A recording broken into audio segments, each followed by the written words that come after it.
तर नमस्कार विद्यार्थी मित्रांनो, पुन्हा एकदा स्वागत आहे तुमच्या आपल्या आवडत्या यूट्यूब चॅनलमध्ये सक्सेस स्टडी पॉईंटमध्ये. तर बघा, सगळेच लोक रोड मॅप तुम्हाला देत आहेत. रोड मॅप म्हणजे काय? आता रोड मॅप तुम्हाला सांगतात ते आज दोन लेक्चर करा, उद्या 2 लेक्चर करा, परवा 2 लेक्चर करा, असे लेक्चर्स करा. पण नेमकं करा काय? की कशाचा अभ्यास करा, स्ट्रॅटेजी कशी करा. आपण फक्त सांगितलं की आज 2 लेक्चर, आज एक एक्सरसाइज करणार आहे मॅथची, एवढा टॉपिक सायन्सचा करणार आहे, हे तर तुम्ही सांगून मोकळे झालेत. पण नेमकं करायचं कसं, स्ट्रॅटेजी कशी अप्लाय करायची, हेच लोकांना कळत नाही. आणि ऑगस्ट महिन्यामध्ये करायचं काय हेही तुम्हाला सांगितलंय की अभ्यासच करत राहा. पण एक्झाम्स आल्या, एक्झाम्सला कोण तोंड देणार? एक्झामचा अभ्यास कसा करणार? जर तुम्हाला एक्झामचा अभ्यास कसा करायचा एका दिवसा अगोदरचा, तर मागचा व्हिडिओ बघायला विसरू नका. तर बघा, आज आपण बघणार आहे ऑगस्ट महिन्यात आपल्याला नेमकं करायचं काय. तर बघा, ऑगस्टचा रोडमॅप घेऊन आलेला आहे तुमचा ऋषी भैया. तर तुम्हाला जर हा व्हिडिओ नक्की आवडला तर लास्टपर्यंत बघा, की आपल्याला ऑगस्ट महिन्यात काहीतरी स्ट्रॅटेजी फॉलो करायची, तर नक्की हा व्हिडिओ शेवटपर्यंत बघा. तर सर्वात मेन गोष्ट आहे काय, तर ती म्हणजे एक्झाम्स. आपल्या एक्झाम्स आल्यात, एक्झाम्सवर फोकस्ड करा, अभ्यासावर दुर्लक्ष करू नका असं म्हणत नाही. पण एक्झाम्स कशा द्यायच्यात, कशा कंडक्ट करायच्या, एक्झामचा अभ्यास कसा करायचा, हे सगळ्या एक्झाम्सवरच ऑगस्ट महिन्यात तुमचे युनिट टेस्ट आहेत. युनिट टेस्टवर फोकस करायला विसरू नका.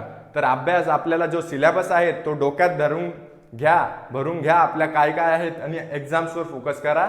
आणि एक्झाम्स पूर्ण मन लावून आपल्या एक्झाम्स अगोदर द्या. त्याच्यानंतर आपल्याला करायचंय रिव्हिजन्स. एक्झाम म्हटलं की रिव्हिजन आलंच, आणि रिव्हिजन आपल्याला आवश्यकच असते. रिव्हिजन कशी करायची याचाही आपण व्हिडिओ दिलेला आहे. तर रिव्हिजन कशी करायची हेही तुम्ही लेक्चर्समध्ये व्यवस्थित बघून घ्या. आपल्याला जे रोड मॅप सांगितलेले आहेत, मी जे 3 धडे सांगितलेले आहेत ते व्यवस्थित करा. त्याच्यानंतर त्याचा अभ्यास रिपीटेड करा. त्याच्यानंतर व्यवस्थित तुम्हाला हे सगळं आपल्या डोक्यात फिट बसलं पाहिजे असा अभ्यास करा. क्वेश्चन सॉल्व्हिंग करा. आता तुम्हाला एक मुद्दा पण मी दिलेला आहे तुमचा, की question solving, extra question solve करा. त्याच आधारावर जे एक्स्ट्रा क्वेश्चन्स आहेत, तर आपल्याला एखादी एक्सरसाइज दिलेली आहे, त्याच्याच आधारावर मी तुम्हाला आपल्या ग्रुपवर PDF पण प्रोव्हाइड केलेला आहे. तुम्ही जर ग्रुपला जॉईन झाले नसेल तर डिस्क्रिप्शन बॉक्समध्ये आपल्या ग्रुपची लिंक दिलेली आहे, त्या ग्रुपवर जॉईन व्हा. एक्स्ट्रा क्वेश्चन सोडवत चला. जास्तीत जास्त क्वेश्चन सोडवशान. Practice makes man perfect. तर आपण जितकी प्रॅक्टिस करू तितके परफेक्ट आपण होणार आहोत. तर त्याच्यानंतर सर्वात महत्त्वाचे जे डाऊट्स येत आहेत ते डाऊट क्लिअरन्स करत चला. आता इथे डाऊट आलेला चालतो, पण परीक्षात डाऊट आला तर त्याला पर्याय उरणार नाही. आता इथे दिलं तर ठीक आहे, पण परीक्षात जर तुम्ही डाऊट क्लिअरन्स केला तर तिथे तुमचा डाऊट नाही, तुमचं मार्कशीट क्लिअरन्स होऊन जाईल. तर तिथे क्लिअरन्सला काहीच राहू देऊ नका. आताच तुमच्या सोबत मी आहे, माझी टीम आहेत. आम्हाला सगळ्यांना व्हॉट्सअप नंबरद्वारे कळवा की तुम्हाला काय डाऊट येत आहेत, काय येत नाहीये. ते सगळे डाऊट क्लिअरन्स करायला आम्ही आहोत तुमच्यासोबत. तुमची जशी साथ आम्हाला आहेत, आमची पण साथ तुम्हाला पुरेपूर भेटणार आहेत. तर त्याच्यानंतर सिलेबस. आता सिलेबसच काही असे आहेत की ते उठलेले आहेत, की त्यांना आता कळलेले आहेत की युनिट टेस्ट आल्या, घटक चाचणी आला, पण सिलेबस काय? पहिले सिलेबस अभ्यासावा. सिलेबस जर नाही समजला तर मग काहीच उरणार नाही. सिलेबस अभ्यास करा, आणि त्याच सोबत तुम्ही काळजी घ्या हेल्थ आणि मेडिटेशनची. आता हेल्थ म्हणजे काय? आरोग्य. आपण काय करतोय की याच्या मागेच लागून जाऊ, मग आपली हेल्थ बिघडून जाईल. आणि काही मुलं असे राहतात की एक्झामच्या अगोदर एक दिवशीच अभ्यास करतात.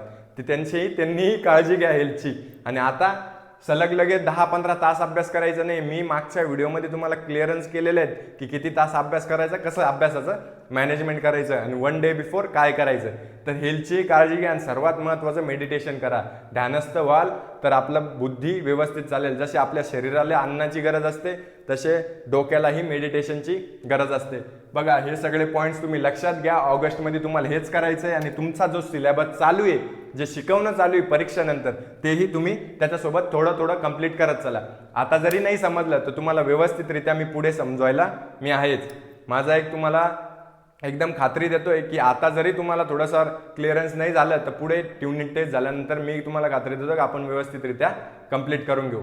जर तुम्हाला व्हिडिओ आवडला असेल विद्यार्थी मित्रांनो, तर नक्की लाईक, शेअर, सबस्क्राईब करायला विसरू नका. आणि अशाच व्हिडिओसाठी बेल आयकॉनलाही प्रेस करायला विसरू नका. थँक्यू.